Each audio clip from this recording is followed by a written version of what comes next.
माझे नाव आराध्य संदीप काळे. मी आता 6वी अ मध्ये शिकते. मी तुम्हाला गुरुपौर्णिमेनिमित्त गुरु व शिष्याची गोष्ट सांगणार आहे. माझ्या गोष्टीचे नाव आहे श्रीकृष्ण व सांदीपनी. श्रीकृष्ण 12 वर्षाचे झाले. मग वासुदेवाने त्यांची थाटात मुंज केली. पूर्वीच्या काळी मुंज झाली की विद्याभ्यासासाठी आश्रमात जावे लागायचे. वासुदेवानेही श्रीकृष्णाला आश्रमात पाठवले.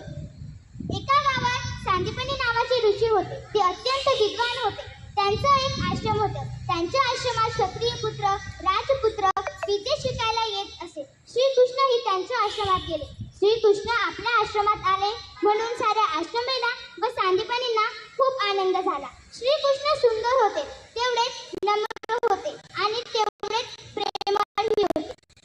श्रीकृष्ण आश्रमात आले. श्रीकृष्णाची विद्यार्थ्यांना करमेना. सांदीपनींना खूप कला भराभर ते कला शिकत.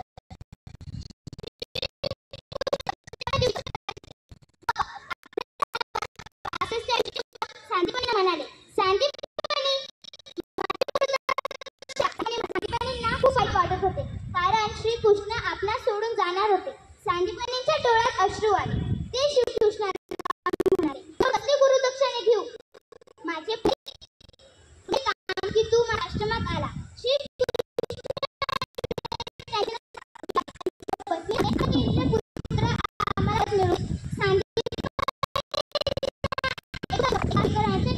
त्यांचा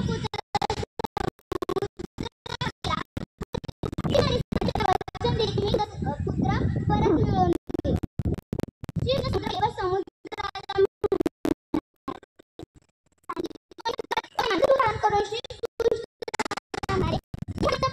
नाही. पाण्यात शंखासूर राहतो. त्याने सांदीपनीचा पुत्र असेल. श्रीकृष्ण पाण्यात शिरले व त्या राक्षसाला ठार मारले.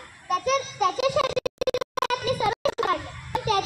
त्यातही सांदीपनीचा पुत्र नव्हता. श्रीकृष्णाचे राग गेले. श्रीकृष्णाला पाहून यमाला खूप आनंद झाला. यमाने श्रीकृष्णाची भक्तीने पूजा केली. श्रीकृष्ण यमाला म्हणाले, सांदीपनीचा पुत्र परत दे. यम काही न बोलता श्रीकृष्णाला सांदीपनीचा